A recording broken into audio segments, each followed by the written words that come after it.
विकृत अशोक खरात याचं प्रकरण बाहेर आल्यानंतर आपण बघितलं असेल की त्याचं नाशिकला कॉलेज रोडला जे ऑफिस आहे तिथले अनेक लैंगिक शोषणाचे व्हिडिओ बाहेर आले आणि महिलांवर होणारा जो लैंगिक अत्याचार आहे त्या संदर्भात अनेक व्हिडिओ अनेक पुरावे जे आहेत ते पोलिसांकडे आले। अशोक खरात आता SITच्या ताब्यात आहे आणि अनेक वेगवेगळे गुन्हे जे आहेत ते पीडिता समोर येऊन देत आहेत। आपण महाराष्ट्रामध्ये जी चर्चा सुरू आहे की अनेक राजकीय नेते, अनेक राजकीय मंत्री, काही आमदार आणि काही खासदार जे आहे ते खरातच्या ऑफिसला जायचे किंवा त्याचा सल्ला घ्यायचे, त्याला हात दाखवायचे, भविष्य बघायचे आणि त्यामधली काही नावं समोर आली, काही जणांचे फोटो आले त्याच्यामुळे लोकांपर्यंत पोचले, पण काही जणांचे फोटो नाहीत किंवा काही जण भेटलेत पण बऱ्याच जणांना माहीत नाही, तशी अनेक जणांची माहिती आहे। आणि त्या 39 आमदारांमधलं एक जे नाव आहे ते मध्ये त्या महिला आमदार आहेत ज्या विधान परिषदेच्या उपसभापती आहेत, नीलमताई गोरे या ज्या आहेत त्या 6 ते 7 वर्षापासून अशोक खरातच्या भक्त आहेत आणि अशोक खरातला जे आहे ते आमदारकी मिळावी म्हणूनही त्या कॉलेज रोडच्या ऑफिसमध्ये भेटायला गेलेल्या होत्या।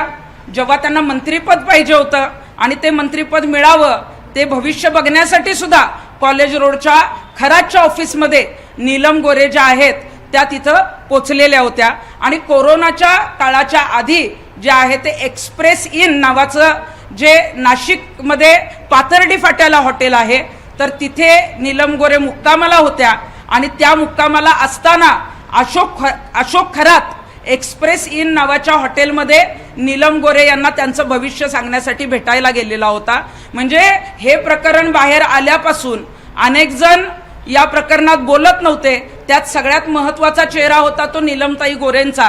कारण नीलम गोरेंना आपण बघितलेलं आहे की अगदी छोटी प्रकरणं जरी असली आणि त्या संदर्भामध्ये प्रेस नोट काढणं, त्याविषयी जाहीरपणे बोलणं हे जे आहे त्या दरवेळी करत असतात। अख्खं अधिवेशन झालं त्या उपसभापती म्हणून तिथं आहेत, महिलांच्या एका लैंगिक शोषणाचा मुद्दा आला तरी नीलमताई ज्या आहेत त्या तिथं पीडितेला भेटायला जातात। पण इथे 150हून अधिक व्हिडिओ पोलिसांकडे आले, मुख्यमंत्र्यांनी दखल घेतली, तेजस्विनी सातपुते म्हणजे महिलांच्या बाबतीत जे आहे ती SIT ऑफिसर महिला अधिकारी तिथं नियुक्त केल्या गेल्या आणि तरी सुद्धा एक महिला नेत्या म्हणून एक जबाबदारीचं त्यांच्याकडे जे पद आहे विधान परिषदेच्या उपसभापती म्हणून नीलम गोरे आतापर्यंत बोलल्या नाहीत।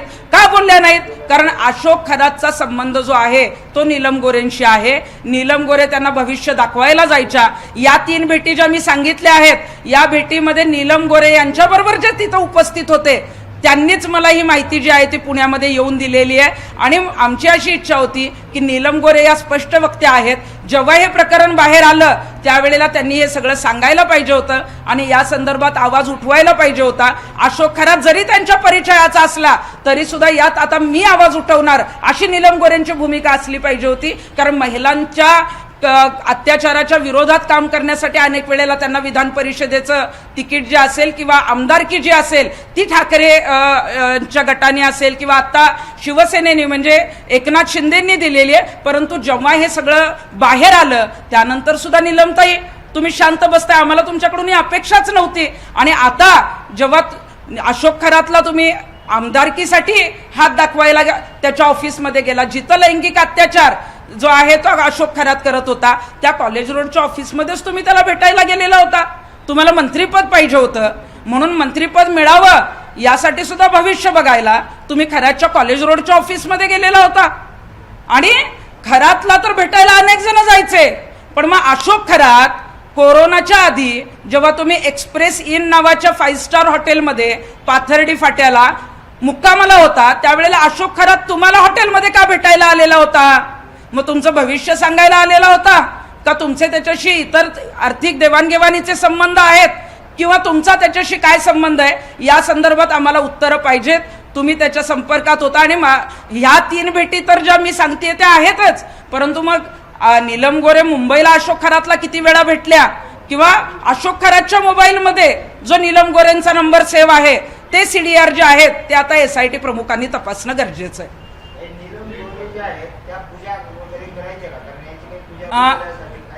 नीलम गोरे आपण बघतो की अनेक वेळेला अंधश्रद्धेच्या बाबतीत बोलत असतात। आवाज उठवत असतात, अनेक प्रकरणात ज्या आहेत त्या स्पष्टपणे जे आहे ते मैदानात सुद्धा उतरतात.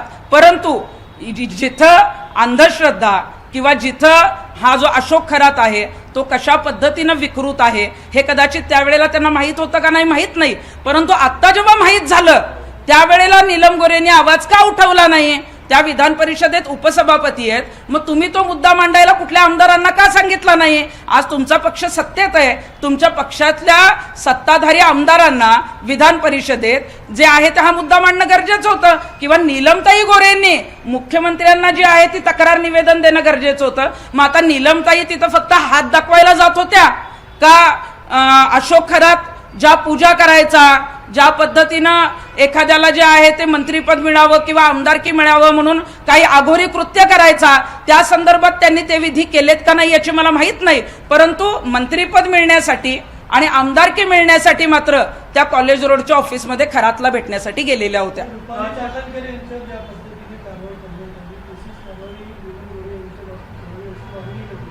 रुपाली चाकणकरांचे अनेक व्हिडिओ बाहेर आले, अनेक फोटो बाहेर आले.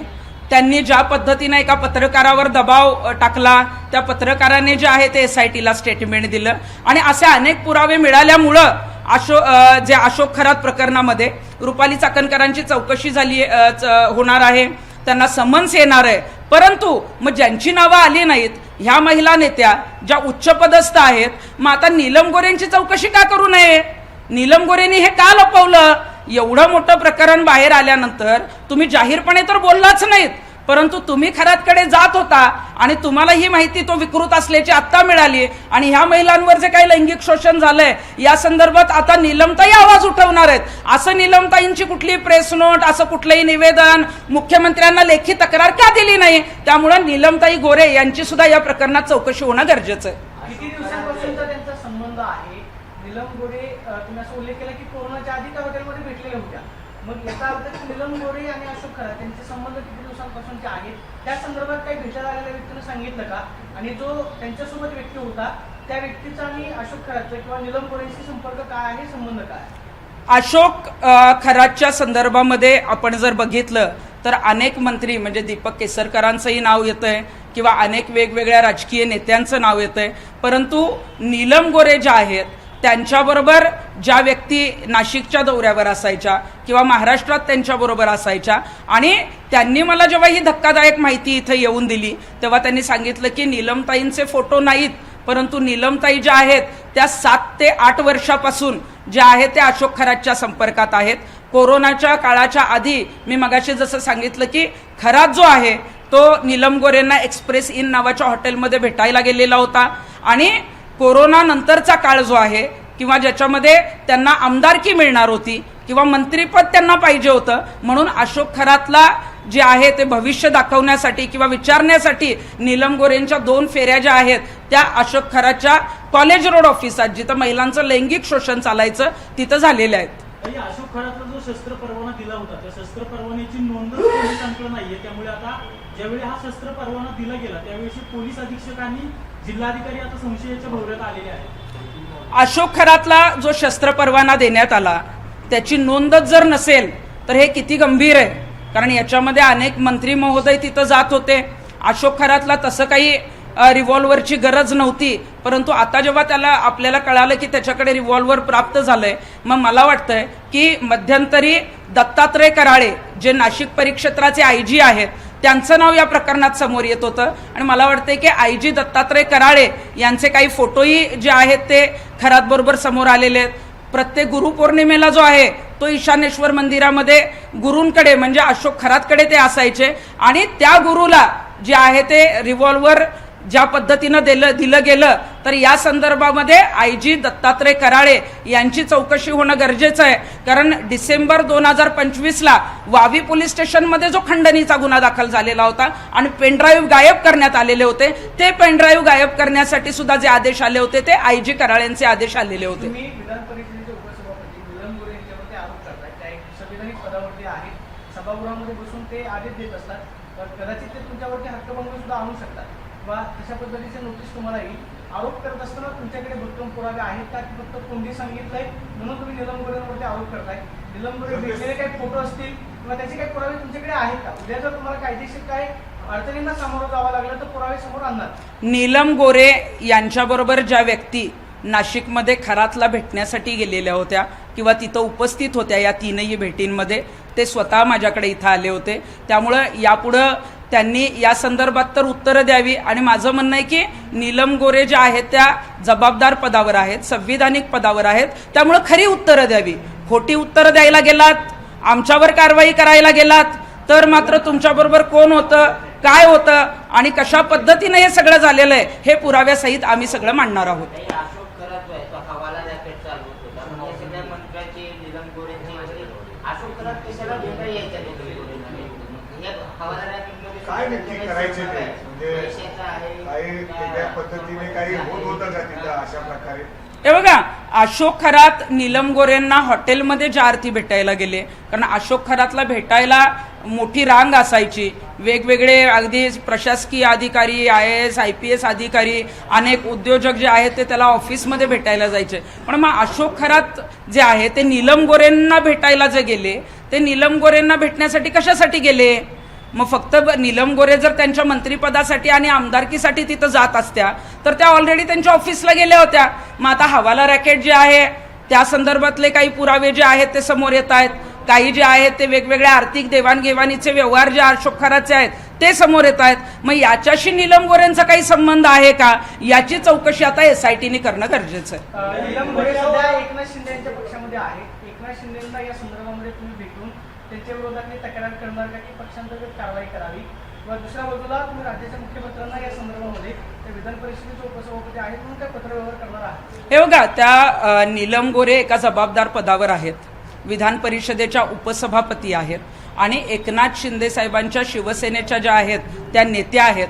त्यामुळे मला वाटतं की या संदर्भातली जी तक्रार आहे ती मी त्यांच्या पक्षाचे प्रमुख एकनाथ शिंदे साहेबांकडे करणार आहे. आणि राहिला नीलमताई गोरेंचा प्रश्न, त्यांच्यावर कुणी टीका केली तर मग त्यांच्या संविधानिक पदाचा गैरवापर करून त्या जर कुणाला हक्कभंगाची इतर नोटीस पाठवणार असतील तर मला त्यांना सांगायचं आहे की जे आहे ते खरं बोला. आजपर्यंत तुमचं जे राजकारण, राजकीय काम आहे ते खऱ्या मुद्द्यांवर चालत आलेलं आहे. त्यामुळे या गोष्टी मी जे काही बोलत आहे ते जबाबदारीनं बोलत आहे. काही त्यांच्याबरोबरची लोक जी आहेत ती माझ्या संपर्कात आली, त्यांनी मला इथं येऊन माहिती दिलेली आहे आणि उद्या जर तशी काही वेळ आली तर त्या लोकांना सुद्धा कॅमेरा समोर मी आणू शकते.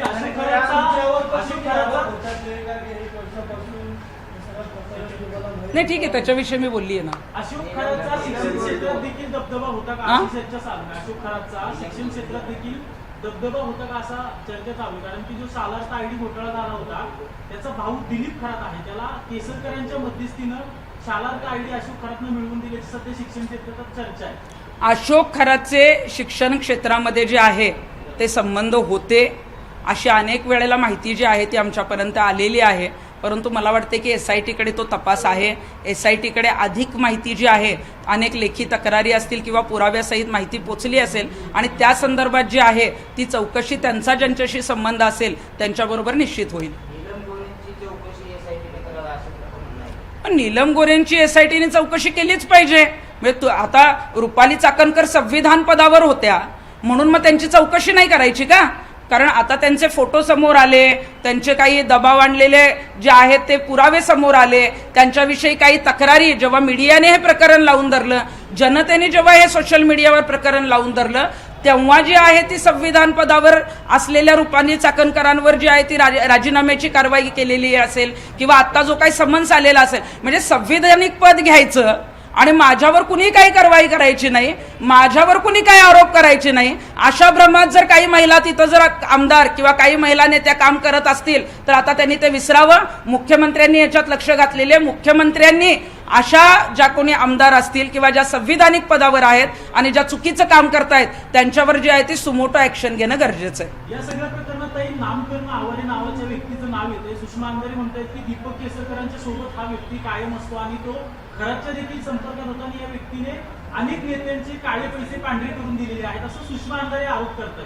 आवारेंचे फोटो अनेक ठिकाणी आलेले आहेत आणि आपण टीव्हीवर सुद्धा बघतोय की बऱ्याच नेत्यांबरोबर काही अधिकाऱ्यांबरोबर आवारी जी व्यक्ती आहे ती तिथं होती. आता ती तो कुठला पदाधिकारी आहे, तो कुठल्या बँकेचा अध्यक्ष आहे हे मला माहीत नाही, परंतु ज्या अर्थी तो अनेक फोटोंमध्ये तिथं दिसतोय त्या अर्थी त्याचा संबंध हा अशोक खरातशी जो आहे तो खूप जवळचा आहे. त्यामुळं आवारेंची जी चौकशी आहे ती SITची होणारच आहे. यासाठी बुधबाबा अशोक खरातचा जेव्हा सगळं तपास करते त्यावेळेस असं समोर येते की अनेक बड्या व्यक्तींचे त्यांनी नंबर जे आहेत ते डमी नावाने सेव्ह केलेले आहेत. त्यामुळे तपासात असताना पोलिसांना तपास करण्यासाठी अडचण येते. नेमकी कुणाचं नाव आणि कुणाचं डमी नाव लिहिलं हे कळत नाही. बघा, अशोक खरात हा राजकीय व्यक्तींच्या संपर्कात होता. अनेक राजकीय नेते जे आहेत किंवा अनेक राजकीय महिला नेत्या त्याचा जो आहे तो स्वतःचं भविष्य जाणून घेण्यासाठी खरातला संपर्क करायच्या. परंतु असं समोर येतंय की अशोक खरातच्या मोबाईलमध्ये राजकीय नेत्यांचे जे नंबर आहेत ते राजकीय नेत्यांच्या किंवा महिला नेत्यांच्या नावाने नाहीत, ते वेगळ्या नावाने आहेत आणि म्हणून मग कदाचित पोलीस यंत्रणेला ते शोधण्यासाठी त्रास होत असेल. परंतु जे आहे ते आता ट्रू कॉलर आहे किंवा अनेक वेगवेगळे नंबर त्याच्या मोबाईलमध्ये जे काही 4-5 हजारच्या वर नंबर असतील त्याची चौकशी होईल. आणि मला वाटतंय की अनेक म्हणजे 39हून अधिक आमदार, अनेक राजकीय नेते, अनेक राजकीय मंत्री, IPS अधिकारी, IAS अधिकारी जे आहेत यांचे जे नंबर आहेत ते त्याच्याकडे आहेत आणि त्यांचा त्याच्याशी काय संबंध आहे. बघा, अशोक खरातला कुणी एकदा भेटायला गेलं आणि त्याच्याकडून जर कुणी भविष्य जाणून घेतलं असेल तर निश्चितच त्याविषयी कुठला आक्षेप नाही. परंतु त्याची विकृती समोर आली, त्याच्यानंतर वारंवार तुम्ही त्यांच्याकडे जात होता, तो तुम्हाला भेटायला येत होता, तुमचं जे आहे त्यांच्याशी काही संबंध आहेत हे जेव्हा समोर येतात तेव्हा मात्र जे आहे ती चौकशी होणं गरजेचं आहे. पदावर आहेत त्या आणि आता त्यांची नोकरी आवड आहे. राजीनामा मागताय का तुम्ही त्यांच्या? हे बघा, नीलम गोरे या संविधानिक पदावर आहेत, त्यामुळं त्यांची चौकशी होणं फार अवघड आहे. यासाठी आहे कारण संविधानक पदावर असलेल्या व्यक्ती अशा करू शकत नाहीत, यासाठी हे प्रकरण दाबलं जाऊ शकतं. परंतु माझी मुख्यमंत्र्यांना विनंती आहे की जसा पेनड्राईव्ह आम्ही नगरच्या SP-कडे दिला, SP-कडून जो आहे तो आपल्यापर्यंत पोचला आणि आपण तातडीनं नाशिक पोलिसांना जे आहे ते अशोक खरातला बेड्या ठोकण्याची, त्याच्यावर कारवाई करण्याची ज्या पद्धतीनं ॲक्शन घेतली त्या पद्धतीनं मग संविधानिक जबाबदारी पदावर असणाऱ्या नीलम गोरे जर अशा पद्धतीनं त्याला पर्सनली भेटत असतील, भविष्य जाणून घेत असतील का इतर त्यांच्याशी काही संबंध आहेत याची चौकशी करून जे आहे ते मुख्यमंत्र्यांनी त्यांच्यावर कारवाई करणं गरजेचं आहे. प्रोटोकॉलनुसार त्याला जावं लागतं किंवा प्रोटोकॉल तोडून ते हे बघा, नीलम गोरे ज्या आहेत त्यांचा प्रोटोकॉल जरी असला तरी सुद्धा काही ठिकाणी जे आहे जेव्हा ते भेटलेले आहेत म्हणजे एक्सप्रेस इन हॉटेलमध्ये जेव्हा भेटल्या तेव्हा त्या आमदार होत्या किंवा आत्ता जेव्हा मंत्रीपद त्यांना पाहिजे होतं तेव्हाही त्या आमदार होत्या. त्यामुळे ठराविक लोकांना घेऊन त्या ज्या आहेत त्या अशोक खरातच्या ऑफिसला गेलेल्या होत्या. त्यामुळे मला वाटतं की या संदर्भामध्ये त्यांच्याबरोबर जे लोक होते किंवा ज्यांनी हे सगळं बघितलेलं आहे त्यांना ती सगळी परिस्थिती माहिती आहे. त्यामुळे कदाचित काही प्रोटोकॉल बाजूला ठेवून त्या अशोक खरातला भेटायला जायच्या.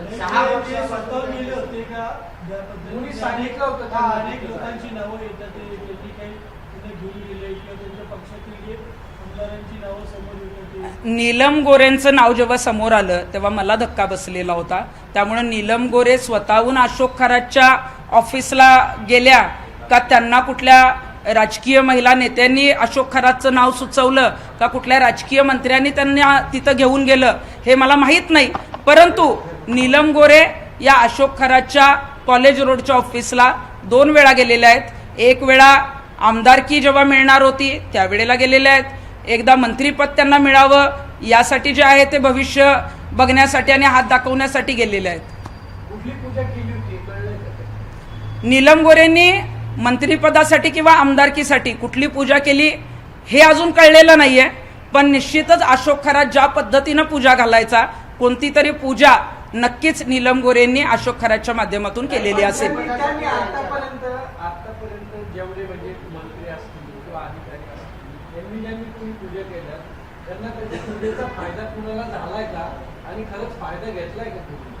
आता जेव्हा माझ्याकडे 5 मार्च 2026ला हा पेनड्राईव्ह आला होता, काही व्हिडिओ जेव्हा मी बघितले त्यात काही शासकीय ज्या आहेत त्या महिला पदाधिकारी पण आहेत की ज्यांचे व्हिडिओ त्याच्यामध्ये आहेत. त्यामुळे मला वाटतं की अनेक महिला तिथं गेल्या असतील, यांनी संमोहन केलं असेल आणि योनी शुद्धीकरणाच्या नावाखाली किंवा श्रद्धेच्या नावाखाली त्या महिलांचा गैरवापर केलेला आहे. परंतु त्यांनी ज्यांच्या ज्यांच्या पूजा घातल्या किंवा ज्यांच्या ज्यांच्या पूजा केल्या त्यांना कुणालाही असला कुठलाही जो आहे त्या पूजा केल्यानंतर कुठलाही फरक पडलेला नाहीये. उलट ज्यांनी ज्यांनी पूजा अशोक खरातकडे केल्या त्यांची चौकशी आता SIT करणार आहे. त्यामुळे पूजा करणाऱ्यांचं कल्याण झालेलं नाही तर पूजा करणाऱ्यांची आता चौकशी लागणार आहे. खराबच्या ज्या संसद 2 CM होते ते आता पोलिसांच्या राडावर आलेले आहेत, तर असं वाटतं त्यांच्याकडे काय माहिती महत्त्वाची मिळू शकते?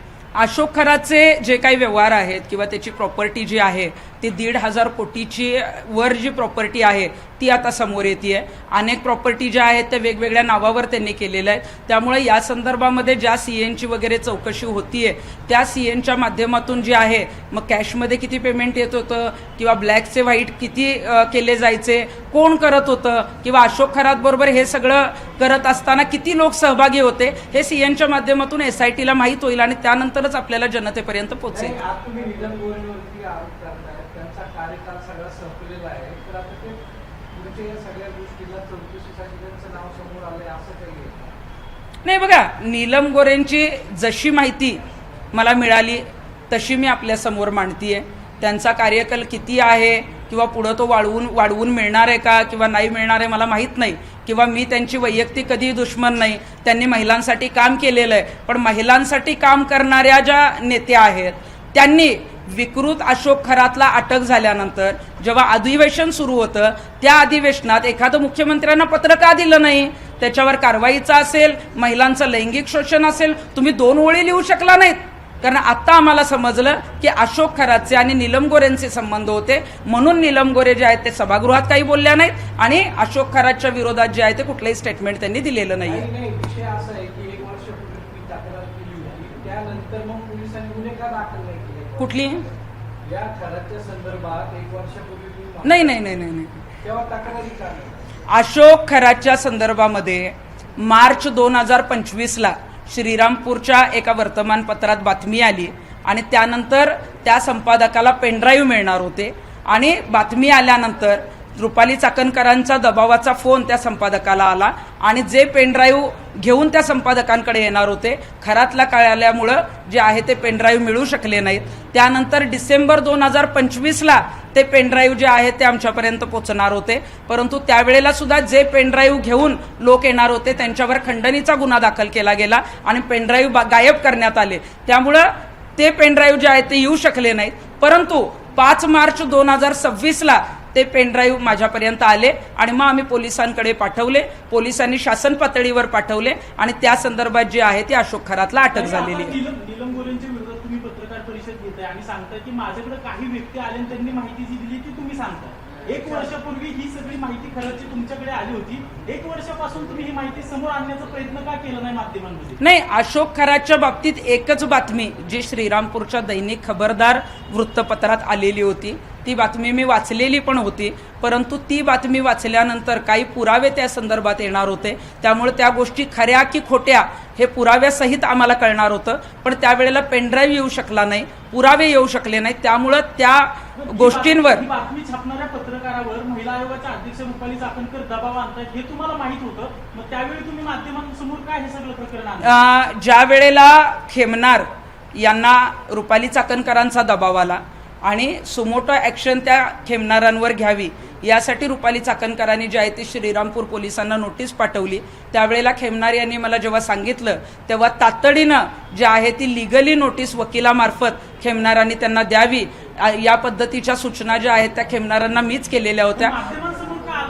नाही, बघा, या संदर्भामध्ये जेव्हा तो दबाव आणला त्यावेळेला त्यांचं असं म्हणणं होतं की ताई, मी तेव्हा खेमनारांना सुचवलंही होतं की हे प्रकरण जे आहे ते आपण जनतेसमोर मांडूया, परंतु पेनड्राईव्ह त्यांच्याकडे येणार होते आणि आपण जर जनतेसमोर गेलो तर कदाचित ते पुरावे पेनड्राईव्ह आपल्याकडे येणार नाहीत. त्यामुळं खेमनारांनी त्यावेळेला सांगितलं होतं की आपण लिगली नोटीस पाठवू आणि जेव्हा पुरावे येतील तेव्हा जनतेसमोर आपण ते मांडू.